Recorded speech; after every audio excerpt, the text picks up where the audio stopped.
Hello, everyone. Welcome to our September roundtable. We are back here with I'm the editor of Move Smartly, Ermi Desai, and I'm back here with my colleague, John Pasalis of Philosophy Realty here in Toronto. Hi, John. Hello, everyone.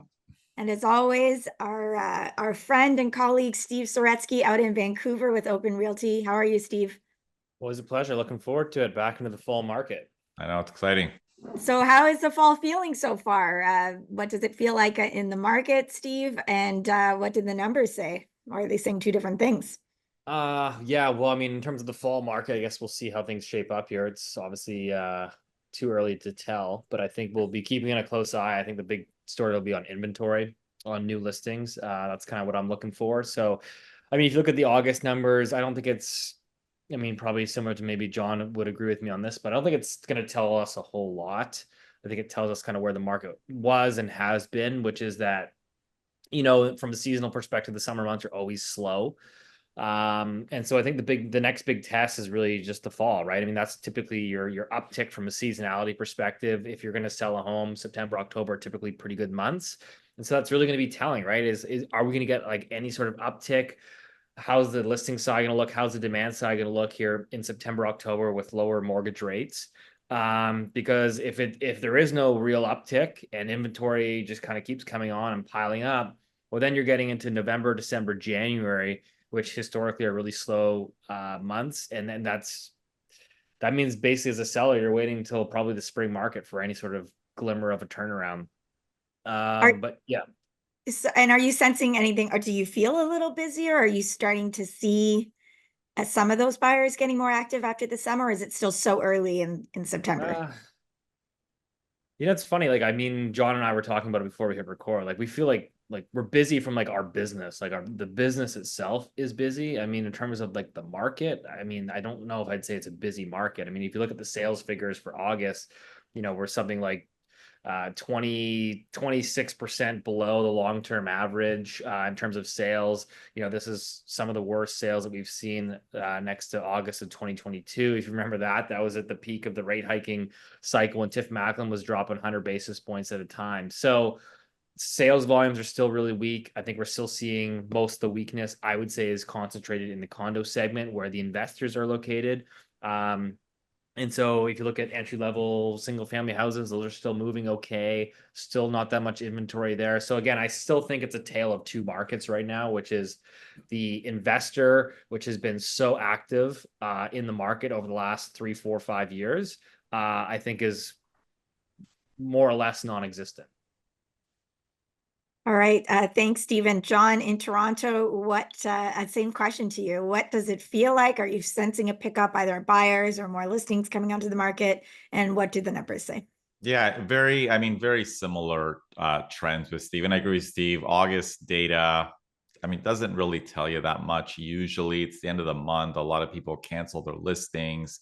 So things can get a bit messed up in terms of inventory. But generally the trends are similar. Like sales are down, inventory is up. The one interesting trend is that, we saw a slightly bigger drop in average condo prices. So past few months, like condo prices year over year were down about 1 or 2%. August, we're down 6%, which is a little bit more pronounced, obviously.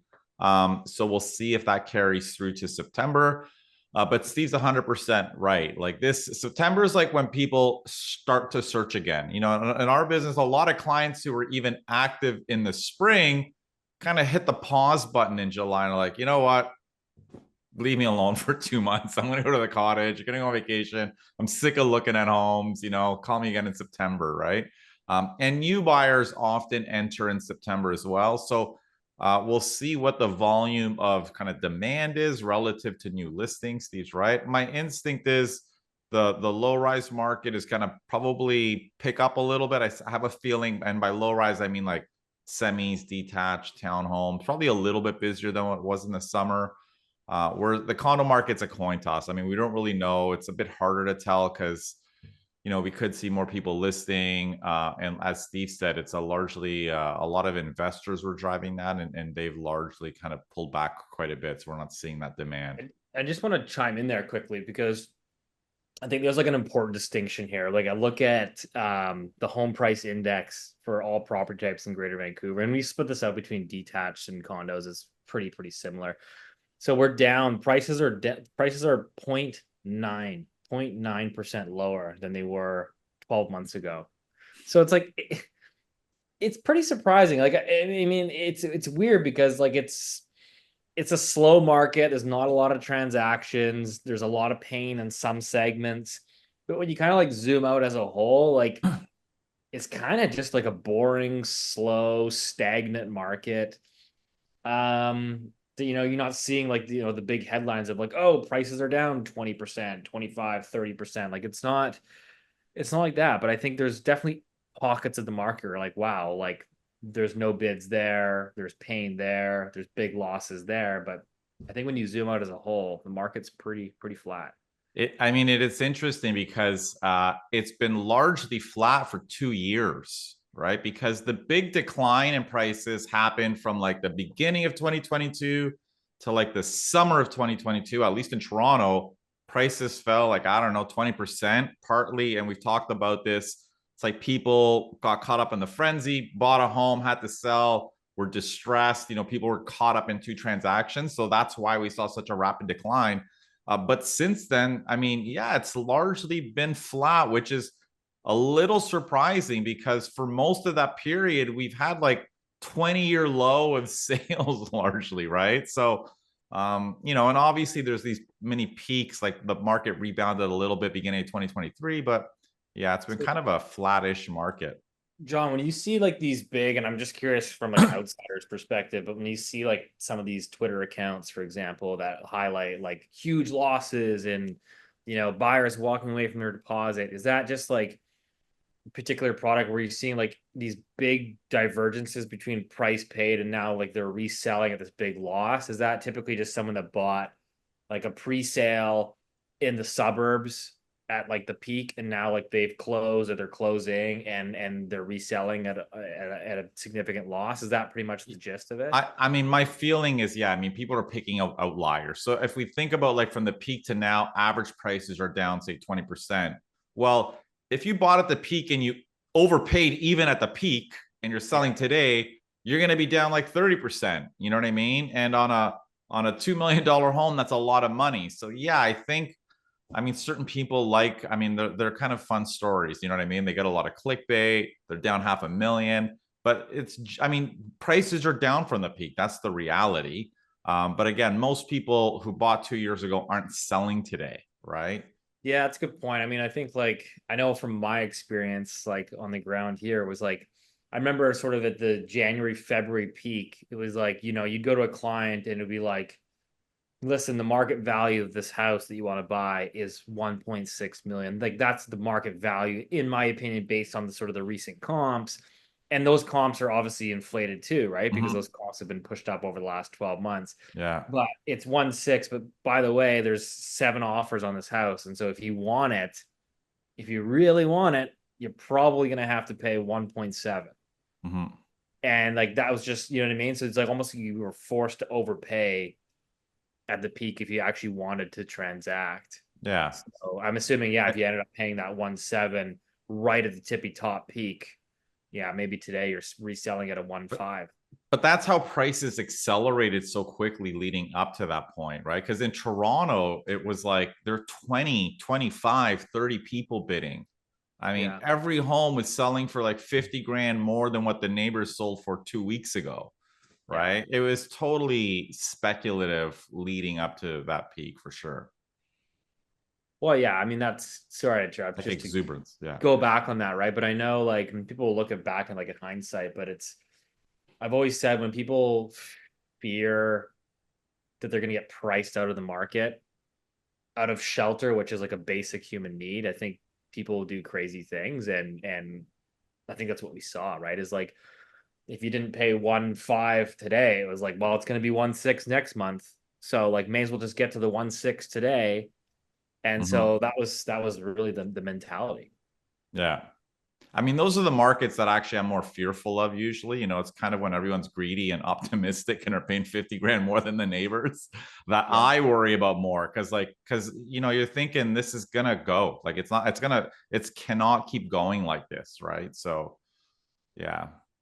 Well, real estate's an interesting market. I'm not sure how many markets have the dinner party contagion phenomenon Oh cited yeah. in an actual Nobel Prize winning research Yeah. on how people behave. I Yeah. think the problem with homes is that if you hear your neighbors, your in-laws, your Mhm. brothers, your sisters got in, and there's a lot of FOMO, more than even like a stock that your friend got and you've missed out on. So it is this widespread sort of sensation. I also wonder, could part of these big headline makers be that part of the mortgage holding market that experts have said, listen, there are some mortgage holders on the margins, these very high interest rates coupled with them going to other lenders.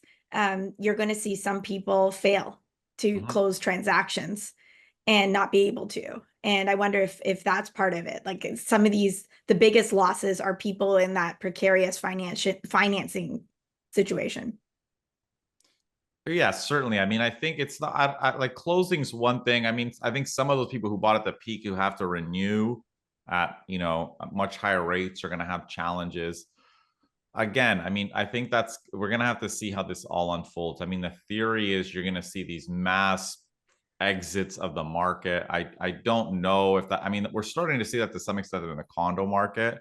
But again, from my experience, most of them are not like distressed. They just want to get out. They're just like, many of them have capital. And they're just like, I want to move on. So we'll see how that plays out. Again, I think that's the theory, that you're going to see all of this distressed selling, but it's hard to say how that's going to play out. I think that's a good point. But we see it like in our business, it's just like people wanting to like they're calling and reaching out to us and saying we want to lighten up the portfolio, right? Yeah, that's usually what we see. Yeah, it's like people that have accumulated 3 condos over the last 15 years. And it's like, well, it's been a good run. Let's free up. Let's of the 3, let's sell 1, and take that cash and redeploy it elsewhere. So, man. And I will add, I mean, I get quite a few calls from people who made, I mean, quite frankly and objectively, really bad real estate decisions. And, at the peak, got over leveraged, bought too many properties. Again, weren't working with us. They kind of called me like 2 years later. And they're sitting on properties that are worth way less than what they paid for them. They got a mountain of debt, like and when you're like, well, are you going to sell? You're going to be down 20%. Most of them are like, just want to get by basically. People obviously don't want to take that loss. So are some of them going to be forced to sell? Potentially, but again, we'll see how many of those there And are. John, that's why I always wonder, like, if you go into this market where you run into like a 1990s scenario where you kind of have like the market base, more or less, it chops sideways for 10 years. Like you get little ups, little downs, but you kind of average it out. There's really almost no price appreciation over a 10-year period. Yeah. And I think for a lot of people, I think that would be quite painful, right? Because like you said, it's like, well, I don't want to take the $100,000 or $200,000 loss today. I'll kind of hold out, hope that maybe next spring is better, and maybe it's not. And then 2.5 years from now, they're like, well, I'll just realize my $150,000 loss today. Yeah. So I think that's going to be one of the interesting stories. And we kept being told that as this historic rate hike cycle happened, that there was a tranche of holders that were going to be resetting their mortgages. 2/3 are coming this year, 2/3. So far, people have been hanging on. Even investors you think would be in trickier situation. Obviously, households just cut every other expense they can, and maybe that's why we see a lot of downturn in other parts of the market. Economic softening that led to Backlund today, Bank of Canada governor, to announce another rate cut in Canada. So this is the third consecutive one. This brings their key rate to 4.25%. And there was a signal. So the bank brought it down 25 basis points and signaled if this economic softening continues, there may be more cuts to come. So what does that do to, on top of the trends and the feelings that you guys have just described? What does that do to the market? John? I think we talked about this. I mean, I don't think it's going to have a huge impact in the fall personally. I mean, I think certainly it's maybe moving some buyers off of the sidelines and thinking, okay, I can get a slightly better rate. You know what? Get in the market now. I'm not going to lock in for 5 years, lock in for a year or two so I can renew at an even lower rate. But, the market's sluggish, so we want to get in. I think so. There are, I think, some people who feel like they want to get ahead of the market because some buyers I talk to think like the longer they wait, certainly if there's another 6 rate cuts by next spring, will the market be a little busier? I mean, again, possibly. I think that obviously depends on, we've talked about sort of what's going on economically. What's the job market like, all of those things. But I think, even in a soft labor market, you're going to have people who still have jobs and need homes. I don't think we're at a 20-year low in sales. So, any little, even at a little increase, you don't need to get back to traditional sales volumes to see that little bit more demand kind of pull the inventory out. So I suspect we're going to see a little bit more. And I think that's why, we'll probably see a little bit more demand on the low rise market. And that's kind of why I thought low rise might be a little bit busier, because the numbers, even with three, 4 cuts, like for investors, still doesn't work. Right. So condo demand is still going to be sluggish. It's so crazy. Like when you look at like the charts and the data on the two segments, like, our good friend Ben Rabideau, I know, always puts these together, but you look at like building permits for single family homes in British Columbia, or like housing single family like completions, again, low rise, like they've been just on a straight downward trend for the last 15 years. And then you look at like the condo segment, it's like all-time record units under construction, record completions, housing starts are still elevated. And so they're two very different markets. So yeah, I mean, I don't know. I tend to think, John, it's like, feels like any sort of like uptick in demand, I feel like it should sort of materialize first, probably in that low rise. Yeah. And, I've had people ask me this, like, can those two markets do different things? And my instinct is, yeah, I think they can, because they're not like direct substitutes, right? Like, okay, yeah, you're going to have some people who are considering a 1,200 square foot 2-bedroom condo or a starter home.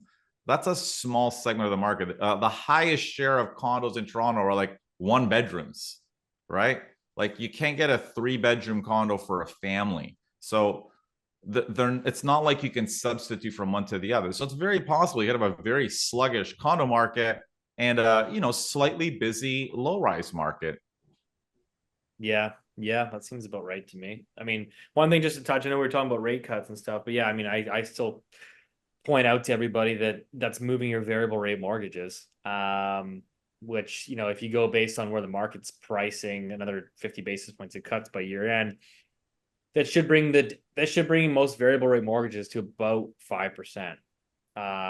And we're like, I'm seeing, John, I've got clients borrowing 3-year fixed uninsured mortgages today at 4.4. That's great. Yeah, it's not bad. Right. So, I mean, there's still a pretty big gap between the variable and the fixed. And so I don't know if like that's going to make a whole lot of change to people's borrowing capacity unless fixed rates move lower. So, I mean, maybe from a sentiment perspective, it helps a little bit that knowing that there's probably more easing on the way. Yeah. John, I have a question in the GTA. Yeah. Is it fair to say that the best deals still, like today, and here we are in September 2024, were basically negotiated in like September 2022 or No, August? I don't think so. I don't think so. Listen, I even see places now that I think, I mean, people are gonna think I'm crazy. I think they're freaking deals. Like, and again, like in this market, like the past 3 months, like what I think are deals are not what other people would think are deals. You know what I mean? YouTube comments are going to be going crazy on you. Yeah, I know. But listen, I think I don't mean like the perfect starter home that's staged beautifully is selling for 300,000 less what it's worth. I mean like dumpy properties that need work, that need capital, that need to be rented, stuff that people aren't buying. You know what I mean? 100%. And that's kind of what I'm talking about. And again, that's not what the average person is going to buy. But when you look at some of these properties, 100%, some of them are selling for significantly less than what they should because there's no bids on them. Like there aren't people buying to build very much right now, right?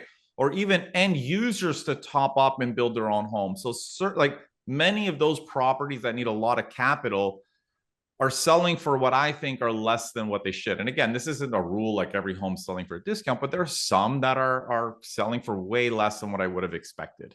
I think that's like so true here as well. Like if you get a entry level move-in ready house that like looks good, you really don't need to do anything to it.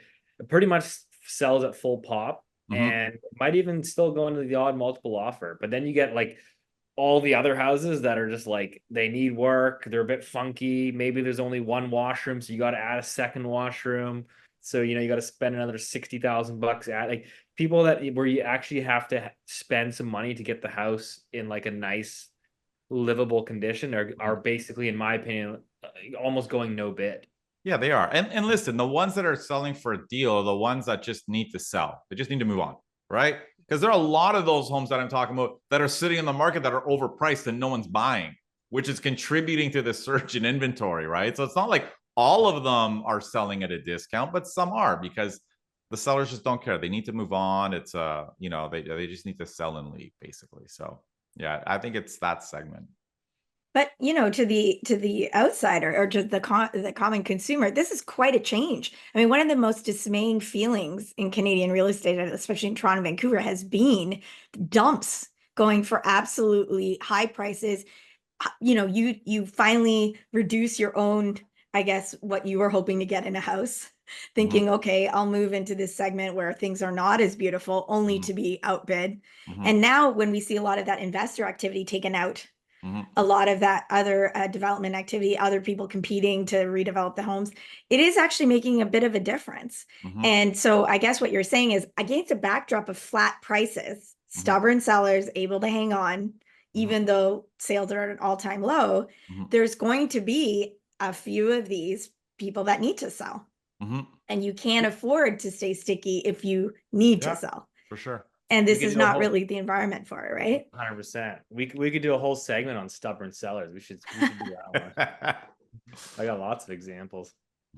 Okay. And then I could do it on opportunistic buyers looking for a deal. But whenever I get super depressed, which I have to admit, sometimes working on Canadian housing a lot does make me a bit depressed.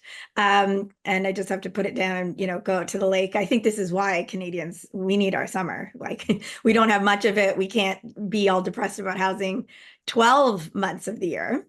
But when I do that, I see a headline. This one really got my interest. New York Times article here explaining why they believe that the headline specifically, why interest rate cuts won't fix a global housing affordability crisis.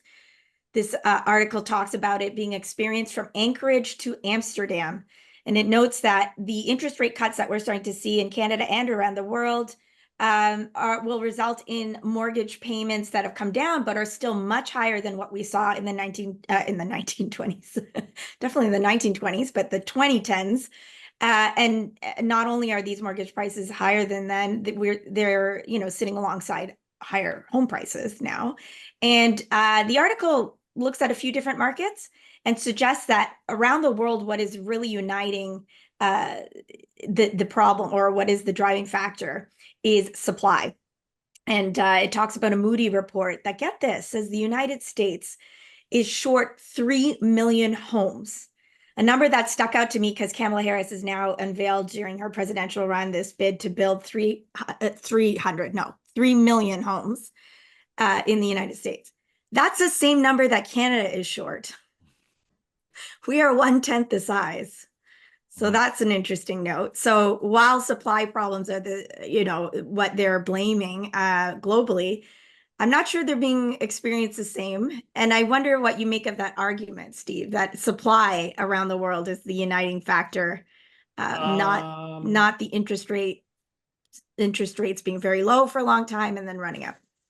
I mean, I don't really concur with that. I mean, I don't know. I'm curious to hear John's thoughts. I mean, I think that Canada has a structural imbalance on supply. I just think that everybody kind of says, oh, well, it's only supply. I mean, it's funny to see all these housing markets like move in tandem, right? Just because I think monetary policy almost around the world now tends to move in tandem. And I think that you're seeing all these challenges in all these markets. I definitely think underbuilding is a huge part of it, but I don't think it's the be all end all. I mean, and so I think, of course, if you drop interest rates to zero, you're going to get excessive demand. And, John, we've seen this, right, in the how much demand that's driven for pre-sale units, people speculating, paying egregious sums of dollars.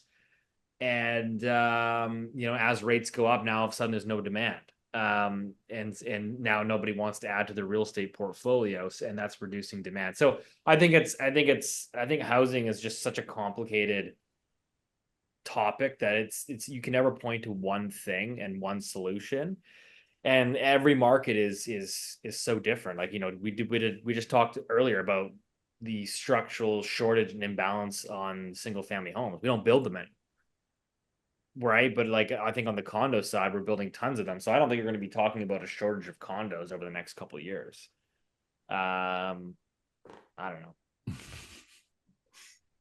Yeah, I mean, for regular viewers, I'm not really sold on the supply theory. I mean, obviously, we have a shortage in Canada. I mean, when our population goes from growing by 350,000 people per year to 1.3, but we're still building 250,000 homes. I mean, obviously, we're going to have a bit of a shortage, right? But the cause of the shortage is the fact that we went to 1.3 million people per year. But, if we're looking for global trends, and again, I think this is what's interesting. It's hard to obviously pinpoint specific causes. I don't tends to agree that the whole supply thing, there's a global supply crisis. I mean, if you believe that narrative, you have to believe that virtually every country in the world simultaneously at the same time either forgot to build houses or didn't know how to build them, or like every city around the world restricted zoning to prevent housing completions. Like there needs to be this unifying restriction on supply, which I tend to not believe in. I think the more realistic story is that houses have become financial assets over the past 20 years. And when you do that, when more and more are being used as assets, it obviously stimulates demand. And I think this is one thing that is contributing to it. Again, I'm not saying this is the sole factor, but if we're looking at unifying trends, I think in the past 20 years, that is the common trend across every country, whether it's in Europe or the US or in Canada. Houses are not just homes for moms and dads and their kids. They're global financial assets. Many European countries just sell them off to get access to being a permanent resident there. We have REITs, but we have like investors are the dominant buyers again. They're growing at the fastest share. So, and again, not to say that this is the single cause, because there is no single cause, but I say that is the more unifying trend across the world, I'd say, at least the Western world. I've always looked at it, and I've always said this, and people might agree, disagree, think it's some weird conspiracy or something, but I just look at it and show the debasement of money, which is like if you price Vancouver or Toronto real estate in ounces of gold, which I think is money, like it shows that real estate is actually getting cheaper, which I just think is an interesting frame to look at it, because you just mentioned like real estate and housing has become like an asset class, right? And so globally, when everybody lowers interest rates from whatever they were at 1.20% down to basically zero, capital just looks for a safe haven and land, particularly in dense metropolitan cities, is a good store of value. And so I don't know, I just think, to John's point, I definitely agree. It's clearly become a financial asset, and Canada, it's one of the few assets where as your primary residence, it's tax free. Yeah. And that goes to show you it's not the case in the US. And so there's so many different variables in all these different markets. So I thought that was interesting attempt in the times, and very interesting comments from you on that. So let's turn a little bit back closer to home. It is back to school season, and we're seeing headlines around the rental markets and what they're experiencing in Canadian university and college towns. Now, I actually came across two headlines that kind of seem to contradict each other in the past few weeks. So one was a Toronto Star headline reporting on a Desjardins report which noted that only 1 in 10 Canadian post-secondary students now live on campus in dorms. And so this report points out that 1.2 million students rent in communities around post-secondary institutions due to this lack of dorm housing. And that results in pressure in the rental market for other users of the rental market, because investors often prefer to, rent out to a house where they can put 4 or 5 students in rather than a single family, because you can probably command a higher rent. Not 4 or 5, like 10 to 15 students is more like it. Yeah. Unfortunately, in some parts it became that. I'm remembering my experiences. They weren't that dire. I'm dating myself. I only lived with a few roommates. But the point of this article is that this would continue to be a problem, driving up rental prices for everybody. But then we see a headline in the Globe and Mail with the headline, Canadian university cities facing surprising rental market downturn. Because it turns out that in some towns, Kingston and others are mentioned, rentals are going empty. Rentals that would normally be taken up by students, and many are saying it is the federal government's decision to cap foreign students by 35%, which is now resulting in all these vacant rentals. So it's very interesting, John. You recently tweeted that this cap has resulted in the supply we'd normally need to wait 15 years to build. So what point are you making here? I think we can guess. Well, yeah, I mean, I think it's not even just it's the cap, but also the cut. They actually cut student enrollments by 35% over last year. And it looks like, again, I can't say I've studied every college town or university town in Canada, but at least from the anecdotes from the people in the article, it seems like there's obviously a significant pull down in demand. The article is not talking about tens of thousands of college residences being completed over the past 12 months. It's talking about fewer people looking. And yeah, my point was, of course, we've had these debates in Canada for years. Canada's been supercharging its population growth.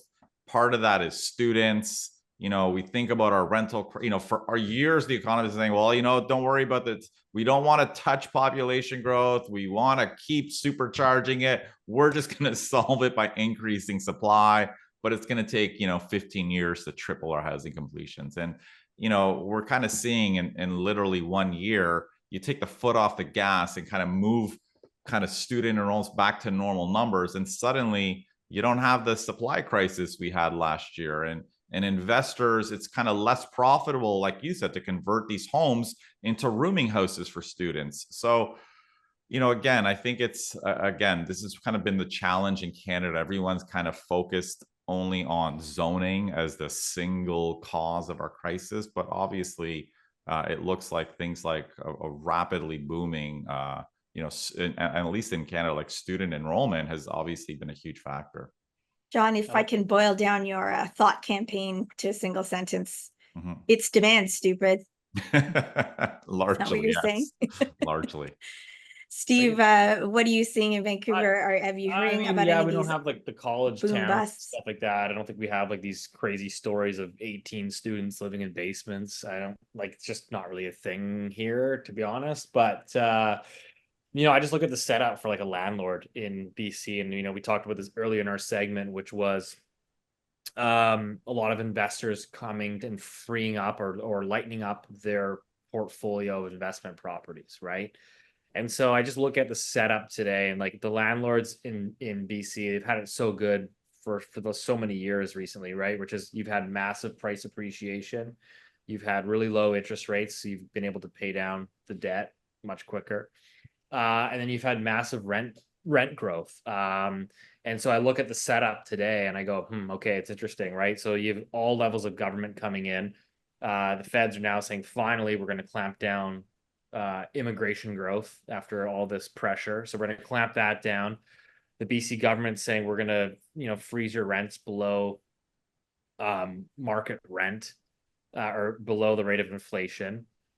And you've got mortgage rates that have obviously jumped significantly, and you've got record number of units under construction coming to the market. So I just don't think like the next few years for a landlord, I find it hard. And you've got I think an economy in recession or teetering on one, and so you have to ask yourself, well, how much wage growth are you going to get? And so I just think the setup today for like landlords, in my opinion, over the next couple of years, doesn't look very good.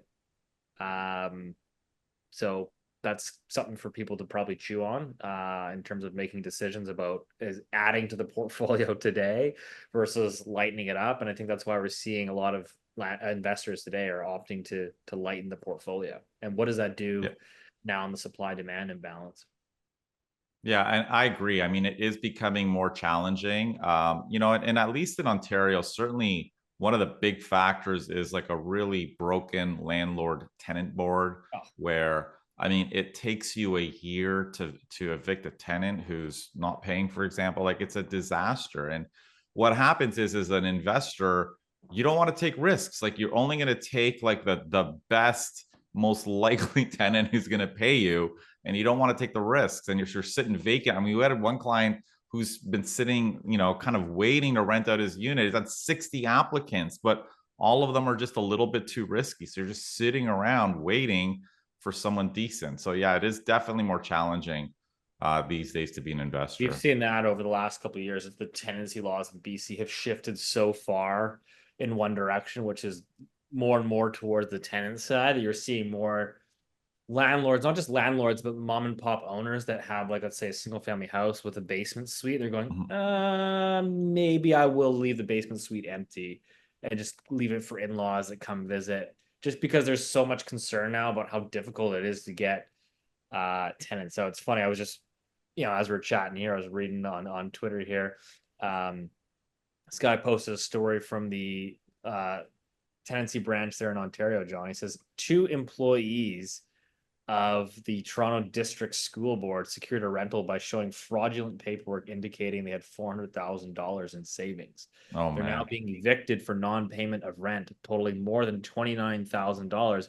But despite having full-time jobs, they use the backlog at the LTB to live rent-free. Yeah, it's crazy. You know, school board members just learning the system in Ontario. Yeah, that's clearly broken, right? And it's like, I don't know, like, as someone that enjoys capital markets, I have a hard time thinking that's a good place to put money. But interesting. Yeah, John, I think we have been hearing more about fraudulent, not only fraudulent rental apps, but people getting into the business of trying to rent so that they can turn around and rent out again. Man, we had our sales meeting with our team yesterday. It's the first one in a while, and like the stories of Anastasia and Maria, for 2 agents on our team, were talking about of like the types of fraudulent apps they're getting, and they look good. It's like, you know, Equifax reports that are Photoshop, whatever. But it's like when you look at it in detail, the data, like it's just they don't line up. There's issues with it. So, you know, and again, these are companies that are in the business of faking employment, creating fake websites for fake companies to make it look like people work there. It's people are going to pretty great lengths to secure a rental that's effectively with fraudulent information. Yeah. And before we move off the demand side of the equation, another big headline that caught my attention is the leader of the opposition, Pierre Poilievre, now says immigration numbers are the biggest driver of housing affordability issues. He is saying that a future Conservative government would tie the country's population growth rate to a level that's below the number of new homes built.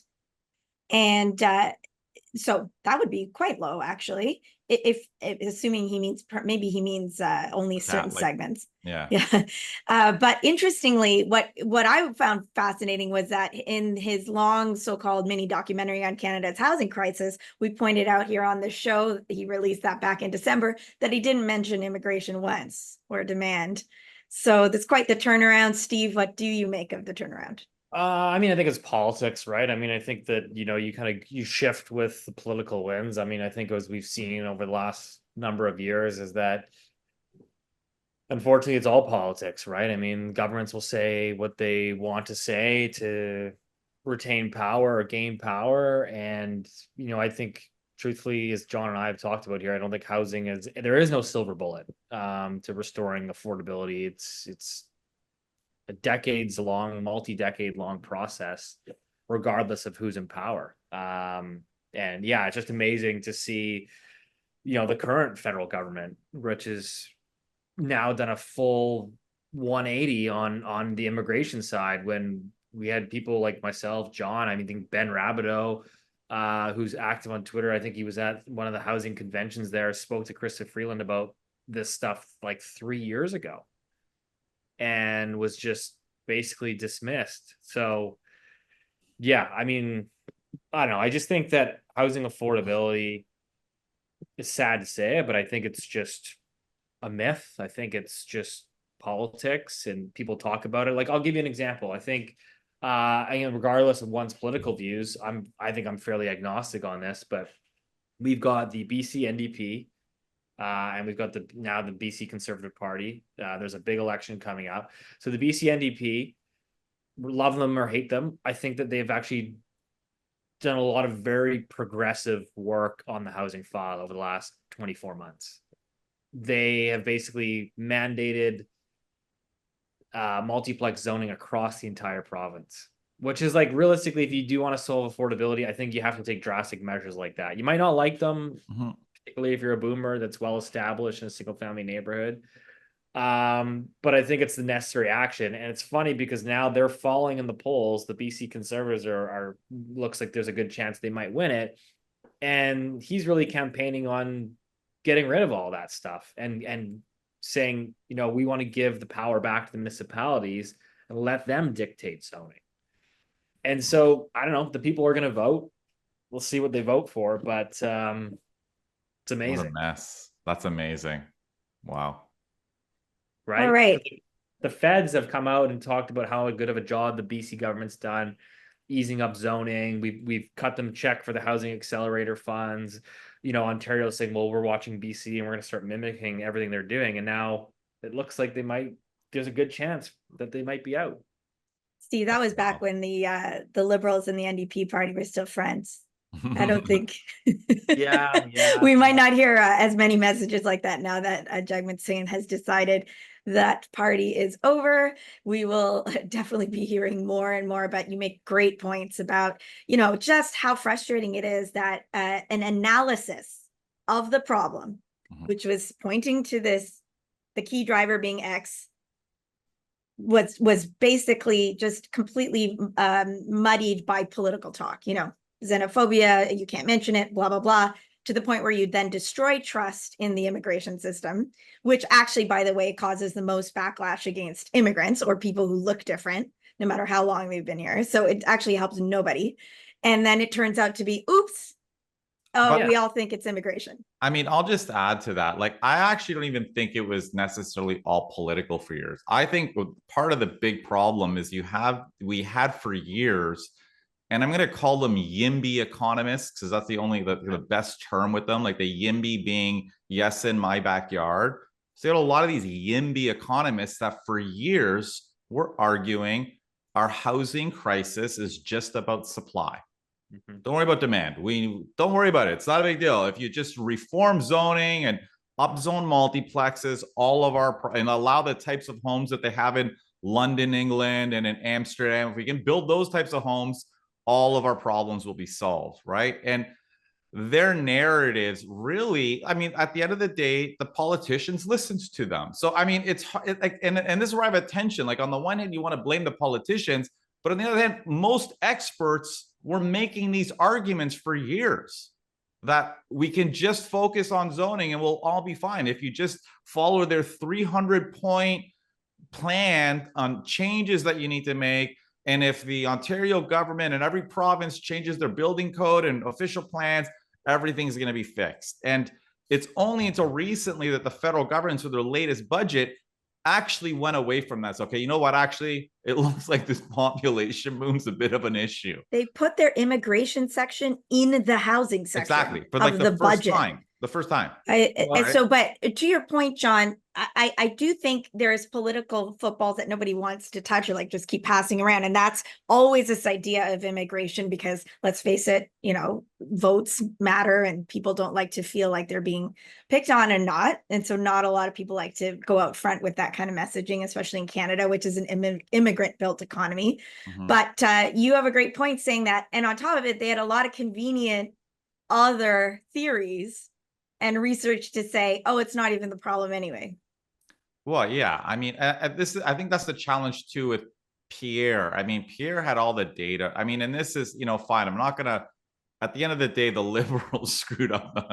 They don't get me wrong. It has gone significantly worse over the past 10 years, right? But what surprises me about Pierre, he kind of saw this. Like he kind of knew he could have kind of made this an issue a year ago and said, listen, it's not that it's about we don't want immigration. It's just that it's too high. Like you can't have 1.3 million people moving to Canada per year when you only build 250,000 homes. But like, it's interesting that he waited till August 2024 when it's basically a consensus in Canada now that we're growing too rapidly. We're getting to the point. The Globe and Mail had a great column by I can't remember her name, Robin Urbach, I believe, who talked about how, Justin Trudeau's legacy is going to be like shifting the sentiment in Canada from being pro-immigration to kind of not quite anti-immigration, but like moving in that direction, partly because, huh? Like John, like remember the federal government though too. And again, I'm not saying this is remember we were out there talking about foreign buyers and 2015, 2016 into 2017, and it was all like, well, that's xenophobic. We don't worry about them. CMHC put out all these studies saying they were like a non-issue. And then what was it like? I think trying to think 2 years ago now that they actually brought in a national ban on foreign buyers.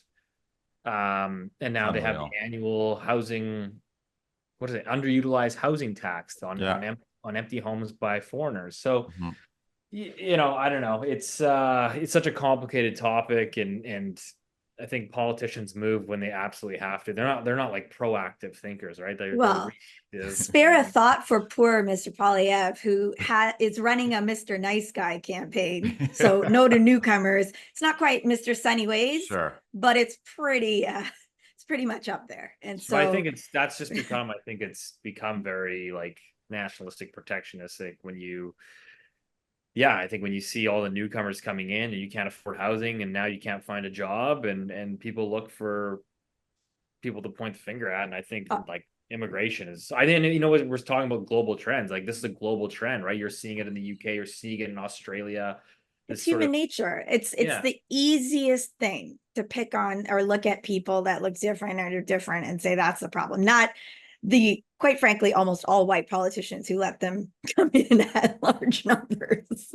Yeah, I don't know. I may point out it's the subjects that get the vitriol, which is another argument for another day. But so this was we've gone on a bit, but I really enjoyed it. Now I hear that there's more juicy debate to come. Do you want to tell us about an upcoming clash between you two before we sign off? So Steve and I actually might be on opposite sides of the debating floor. We're both speaking at a conference. I've talked there a few times. I think Steve's been there a few times, hosted by a company called Veritas. And they do research for big institutional clients, and they host the annual housing conference. And this year, apparently we're the headliners, I think. So the main theme this year is like, a bull versus bear. Will house prices be lower next year? So it's gonna be myself, Steve, Ron Butler, and David LaRocque. And we're gonna be, I think that the idea is the host, Anthony, is gonna be they want us to he's gonna pick one person per side or two people per side, and we have to make the arguments either in favor or against. It's more like an intellectual exercise, so it should be fun.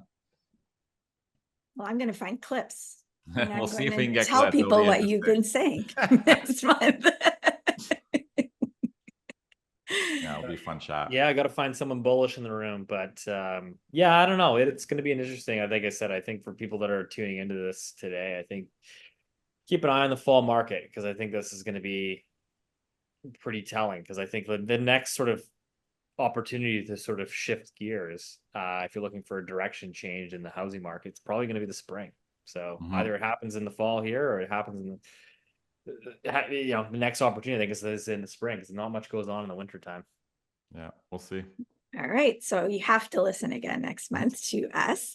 You can follow Steve at Steve Soretsky on X Twitter, at John Pasalis. The show is at Move Smartly. Thank you all for following, all your comments, questions, and your support, and we will be back with you then.